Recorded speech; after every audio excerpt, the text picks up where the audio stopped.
Minsan napapaisip tayo, bakit kaya Allah? Bakit may mga bagyo, baha, lindol, at iba't ibang sakuna? Ngunit mga kapatid, tandaan natin, hindi ito dahil pinabayaan tayo ni Allah, kundi ito ay mga pagsubok, paalala, at babala para sa ating lahat. Sabi sa Quran, Surah Al-Baqarah, chapter 2, verse 155, at katiyakan, susubukan namin kayo sa pamamagitan ng takot, gutom, pagkawala ng yaman, buhay at mga bunga. Ngunit, magbigay ng mabuting balita sa mga matiisin. Ang mga ganitong pagsubok ay binibigay upang makita kung sino ang mananatiling tapat na Muslim.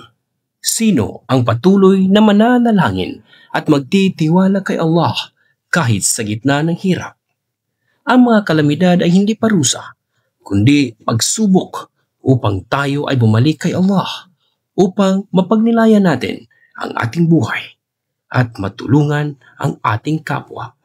Tumingin tayo sa paligid. Marami ang mga nawalan. Marami ang nahirapan. Pero, ano ba ang dapat nating gawin? Hindi tayo dapat magreklamo o magtampo kay Allah. Bagkus, magpasalamat pa rin tayo dahil buhay pa tayo. At binigyan pa niya tayo ng pagkakataon upang magbago at tumulong sa iba. Mga kapatid, ang isang tunay na Muslim ay hindi nasisira ng mga pagsubok. Bagkus, mas tumitibay, mas nagiging matatag, at mas napapalapit kay Allah sa bawat hirap na dinadaanan. Kaya, kung dumating man ang bagyo, baha o anumang kalamidad, huwag kalimutan, lahat ng ito ay mga pagsubok, hindi parusa. At sa bawat pagtitiis, naroon ang kaligtasan.